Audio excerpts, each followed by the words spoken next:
ஓம் ஸ்ரீ பிரித்யங்கரா தேவியே போற்றி போற்றி. நல்லதே நினைப்போம், நல்லதே நடக்கும். சக்தி பிரித்யங்கரா குழந்தைகளுக்கு இந்த தாயின் ஆசீர்வாதம் என்றுமே முழுமையாக கிடைக்கட்டும். அன்பு பிள்ளையே, அவ்வளவு எளிதாக யாருக்கும் கிடைக்காத பாக்கியம் இந்த வராகி என்னுடைய பாதத்தினை தொடுகின்ற பாக்கியம். என் பிள்ளையே, இன்று உனக்கு உண்மையாகவே அந்த பாக்கியம் கிடைத்திருக்கிறது. என் குழந்தையே, உன்னுடைய மனதிற்குள் இந்த நல்ல நாளில் தெய்வத்திடம் இருந்து நாம் அன்பினை பெற்றுவிட வேண்டும் என்று என் குழந்தை நீ நினைக்கின்றாய் அல்லவா? என் பிள்ளைக்கு வாழ்க்கையில் எத்தனை தேவைகள் இருந்தாலும் இந்த நல்ல நாளில் எப்படியேனும் நம் தாயானவளின் மனதை குளிர வைத்து விட வேண்டும் என்றுதானே என் குழந்தை நீ நினைக்கின்றாய். நிச்சயமாக நீ நினைத்தது இந்த வாழ்க்கையில் இந்த தாயானவளை நிலைநிறுத்தி வைக்க வேண்டும் என்று நினைத்திருக்கின்ற உன்னுடைய எண்ணத்தினை உண்மையாக்கவே இன்று இந்த தாயானவள் என்னுடைய பாதத்தை உன்னை தொட சொன்னேன். தங்கமே, உன்னுடைய தாயானவளின் பாதத்தை உன் கண்களால் நீ பார்த்து விட்டாலே உனக்கு அதிர்ஷ்டம் கைமேல் வந்து கிடைக்கும். அது மட்டும் அல்லாமல் என்னுடைய பாதத்தினை தொட்டு நீ என்னுடைய ஆசீர்வாதங்களையும் முழுமையாக பெற்று கொண்டாய். உன்னால் அதனை நிச்சயமாக உணரவும் முடியும். என் தங்கமே, தெய்வத்தினுடைய பாதத்தை சரணடைந்த குழந்தைகளுக்கு வாழ்க்கையில் நல்லது மட்டுமே நடக்கும் அல்லவா? இந்த அளவிற்கு ஒரு குழந்தை தன்னையே கதி என்று சரணடைந்து விட்டது என்றால் தெய்வத்திற்கு மனம் இறங்கி வந்து உன்னுடைய வேண்டுதல்களை நிச்சயமாக நிறைவேற்றி கொடுத்து விடுவார்கள் அல்லவா? அதைதான் இன்று உன் தாயானவள் நானும் உன் வாழ்க்கையில் உனக்கு செய்து கொடுக்க வந்திருக்கின்றேன். என் பிள்ளையே, இந்த வாழ்க்கையானது உனக்கு கொடுத்த அத்தனை சந்தோஷங்களையும் நீ மீட்டெடுக்க போகின்றாய்.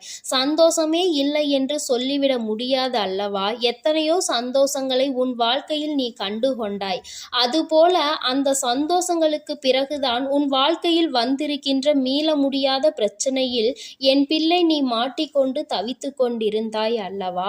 இந்த பிரச்சனையில் இருந்து உன்னை மீட்டு கொண்டு வர இந்த தாயானவள் இன்று நான் முடிவெடுத்திருக்கின்றேன். என் பிள்ளையே, உன் தாயானவள் என்னை நீ சாதாரணமாக எண்ணிவிடக் கூடாது. அம்மா காரணம் இல்லாமல் எதையும் சொல்லவும் மாட்டேன் என்று நம்பிக்கை உனக்கு இருக்கிறது அல்லவா? எத்தனையோ பிள்ளைகளின் வாழ்க்கையில் எத்தனையோ விஷயங்களை சரி செய்து கொடுக்க வேண்டியதாக தான் இருக்கின்றது அல்லவா? ஒவ்வொருவரின் வாழ்க்கையிலும் ஒவ்வொரு விதமான முன்னேற்றங்கள் கொஞ்சம் கொஞ்சமாக வந்து கொண்டே இருக்கும். உடனடியாக நடக்கவில்லை என்று வேதனைப்படாதே, அதை நினைத்து நீ வருத்தப்படாதே. என் பிள்ளையே, ஒவ்வொரு நாளும் இந்த வாழ்க்கையில் உனக்கு நடக்கின்ற ஒவ்வொரு விதமான சூழ்நிலைகளிலும் நீ படுகின்ற வேதனைகளை நான் நிச்சயமாக அறிவேன். நான் சொன்னது போல ஏன் என்று தெரியாமலேயே உன்னுடைய மனது வேதனைப்படுகின்றது. எதற்காக வேதனைப்படுகிறோம் என்று கேட்டால் உனக்கு பதில் சொல்ல தெரியாது. நீ யாரிடமாவது ஆறுதலுக்கு செல்வாயானால் எனக்கு மனதிற்கு ஏதோ ஒரு மாதிரி இருக்கிறது என்று சொல்ல முடிந்த உன்னால் எதனால் இது போன்று இருக்கிறது என்று கேட்டால் அதற்கு பதில் இல்லாமல் நின்று கொண்டிருப்பாய். இப்படியெல்லாம் உன் வாழ்க்கையில் நடப்பதற்கு காரணம் என்ன தெரியுமா?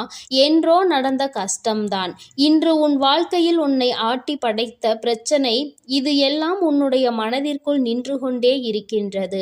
நீ அதை ஒருபொழுதும் மறக்காமல் இருந்து கொண்டிருக்கிறாய். ஒரு நொடியேனும் இந்த விஷயங்களை எல்லாம் நீ மறந்திருந்தால் மட்டும்தான் உன்னுடைய வாழ்க்கையில் இது போன்ற நிகழ்வுகள் உன்னை வேதனைப்படுத்தாமல் இருக்கும். என் தங்கமே, நான் உனக்கு ஒரு நல்ல விஷயம் சொல்கின்றேன். என்ன கஷ்டம் வேண்டுமானாலும் வாழ்க்கையில் நடக்கட்டும், என்ன சோதனைகள் வேண்டுமானாலும் வரட்டும், வந்தது வரட்டும், போவது போகட்டும் என்று எண்ணிக்கொண்டு என்னுடைய பிள்ளையாக இருக்கக்கூடிய நீ இவையெல்லாம் என் தெய்வம் பார்த்து கொள்ளும், குறிப்பாக என் தாயானவள் பார்த்து கொள்வாள் என்று சொல்லிவிட்டு உன்னுடைய மனதை தெய்வத்திடம் கொண்டு வந்து சேர்த்து விடு. அமைதி உனக்கு நிச்சயமாக கிடைக்கும். தேவையில்லாத குழப்பங்கள் எல்லாம் உன்னை விட்டு நீங்கிவிடும். தேவையில்லாத சிந்தனைகள் உனக்குள் இருக்காது. உன் எண்ணம் எதை பற்றி அடிக்கடி சிந்திக்கின்றதோ, உனக்கு உதாரணத்திற்கு சொல்ல வேண்டும் என்றால், என் குழந்தை, நீ இப்பொழுது வாடகை வீட்டில் இருந்து கொண்டிருக்கிறாய் என்றால், நீ மனம் வேதனை அடைந்து கொண்டிருக்கின்றாய் என்றால், உனக்கு சொந்த வீடு வேண்டும் என்ற எண்ணம் இருக்கும் பட்சத்தில் மனது எப்பொழுதுமே அதனை மட்டுமே நினைத்து கொண்டிருக்கும். நம்மால் முடியும், நம்மால் ஒரு சொந்த வீடு கட்ட முடியும், நமக்கென்று ஒரு இடம் வாங்க முடியும் என்ற நேர்மறையான எண்ணங்கள் உனக்குள் வேரூன்றி நிற்க வேண்டும். நம்மால் எல்லாம் எங்கே முடிய போகிறது, இதுவெல்லாம் நம்மால் செய்ய முடியுமா என்ற எண்ணம் ஒரு நாளும் உனக்கு வந்துவிடக்கூடாது. உன் வார்த்தைகள், உன் வாயிலிருந்து வருகின்ற வார்த்தைகள் உனக்கு வாழ்க்கையை கொடுக்கும் என்பதை நீ மறந்து விடாதே. நீ பேசுகின்ற வார்த்தைகள் ஒவ்வொன்றும் உன்னுடைய வாழ்க்கையாக மாறிவிடும். உன்னால் முடியும், முடியாது என்பது இரண்டாவது விஷயம். உன்னால் முடியும் என்று நீ உன் வாயால் சொல்லிவிட்ட பிறகு அந்த வார்த்தைகளை, அந்த விஷயங்களுக்கு உயிர் கொடுத்து அதை செய்து கொடுத்து விடும் என்பதை நீ புரிந்து கொள்ள வேண்டும். என் தங்கமே, என்னாலும் வேதனைப்படும் பொழுதெல்லாம் நீ என்ன நினைக்கின்றாய் தெரியுமா? தெய்வம் என்ற ஒன்று இருக்கின்றதா இல்லையா? நாம் கவலைகளையும் நம் கண்ணீர்களையும் கண்ணெடுத்து பார்க்கின்றார்களா என்ற சந்தேகம் எல்லாம் உனக்கு அதிகபட்ச உச்சபட்சமாக கவலையில் இருக்கும் பொழுது உனக்கு வருகின்றது. மற்றபடி சந்தோஷமாக இருக்கும் பொழுது, மனம் குதூகலத்தில் குதிக்கும் பொழுதும் தெய்வம் இருக்கிறதா என்று நீ சிந்திப்பது கிடையாது அல்லவா? அம்மா சொல்லும் பொழுதே உனக்கு சிரிப்பு வருகின்றதா? அது உண்மைதான். கஷ்டத்தில் இருக்கும் பொழுது என்னை தேடுகின்ற பிள்ளை, நீ சந்தோஷமாக இருக்கும் பொழுது நான் கொடுத்தேன் என்று உன்னால் உணராமல் நீ நின்று கொண்டிருக்கின்றாய். நான் உன் வாழ்க்கையில் முழுமையாக நிறைந்திருக்கின்றேன். இந்த தாயானவள் என்றும் உன்னை ஆசீர்வதித்து கொண்டிருக்கின்றேன் என்பதை நீ மறந்து விடாதே. அம்மா அத்தனை சுலபமாக எல்லாம் உன்னை தவிக்க விட்டுவிட மாட்டேன். என் பிள்ளையே, உனக்கு யாரும் இல்லை என்று ஒரு நாளும் நினைக்காதே. உன்னுடைய வேதனைகளுக்கு எல்லாம் மருந்தினை இந்த தாயானவள் நிச்சயமாக உன் வாழ்க்கையில் கொண்டு வந்து கொடுப்பேன். இன்று இந்த நல்ல நாளில் என்னை கண்டு என் வாக்கினை நீ கேட்டு கொண்டிருக்கின்றாய். நீ செய்திருக்கின்ற பாக்கியம்தான் இதற்கு காரணம் என்பதை நீ உணர்ந்தாலே போதும். முதலில் உன் மீது அதிக நம்பிக்கை வைத்து உன்னால் முடியும் என்பதை நீ முழு மனதார நம்பு. எந்த சூழ்நிலையிலும் உன்னால் முடியாது என்று நீ நினைத்து விடாதே. என் தங்கமே, நீ உன்னால் முடியாது என்று நினைக்கின்ற காரியம் வேறு யாராலும் முடியாது என்பதை நீ புரிந்து கொள். எங்கே ஒரே இடத்தில் நீ தேங்கி நின்று விடுவாயோ என்றுதான் உன் அம்மா உன்னை ஓடு ஓடு என்று சொல்லிக்கொண்டே இருக்கின்றேன். ஏனென்றால் நீ தேங்கி நிற்கின்ற அந்த நேரத்தில் உன்னை விட பலசாலியோ, உன்னை விட பலமான ஆளோ வந்து கொண்டிருப்பார்களே. உன்னை முந்தி செல்ல வாய்ப்புகள் அதிகம் அவர்களுக்கு கிடைத்துவிடும் அல்லவா? என் பிள்ளையே, உனக்கு கிடைத்திருக்கின்ற அரிய வாய்ப்புகளை நீ பயன்படுத்தி கொள்ள வேண்டும்.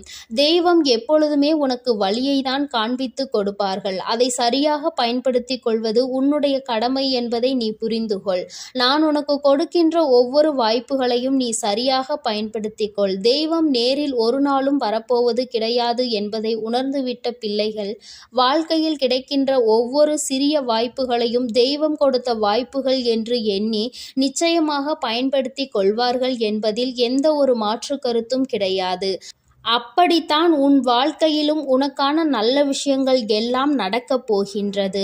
என் குழந்தையே, இப்படி உன் வாழ்க்கையில் உன்னை சுற்றி நடக்கின்ற ஒவ்வொரு விஷயங்களிலும் இருந்து நீ உன்னை காத்திட வேண்டும் என்றால் முதலில் உன் மனதில் இருக்கின்ற நல்ல எண்ணங்களை எல்லாம் நீ வெளிக்கொண்டு வர வேண்டும். உனக்குள் இருக்கின்ற தீய சிந்தனைகளை எல்லாம் நீ விட்டுவிட வேண்டும். உன் தாயானவள் என் பாதத்தை கண்ட உனக்கு இனி வாழ்க்கையில் என்றுமே நல்லது மட்டுமே நடக்கும். என் அன்பு பிள்ளைக்கு இந்த தாயானவளினுடைய அன்பும் அரவணைப்பும் எப்பொழுதும் முழுமையாக கிடைத்து கொண்டே இருக்கும். என் தங்கமே, அதனால் நீ எதற்காகவும் கலங்காதே, எதை நினைத்தும் வருந்தாதே. நீ நல்லதையே நினைத்தால் உன் வாழ்வில் எல்லாம் உனக்கு நல்லதாக மட்டுமே நடக்கும். ஓம் ஸ்ரீ வராகி தாயே போற்றி போற்றி. ஓம் ஸ்ரீ வராகி தாயே போற்றி. என் அன்பு குழந்தைக்கு இந்த சக்தி பிரித்யங்கராவின் அன்பும் ஆசீர்வாதமும் முழுவதுமாக கிடைக்கும். ஓம் ஸ்ரீ பிரித்யங்கரா தேவியே போற்றி போற்றி. ஓம் ஸ்ரீ பிரித்யங்கரா தேவியே போற்றி போற்றி.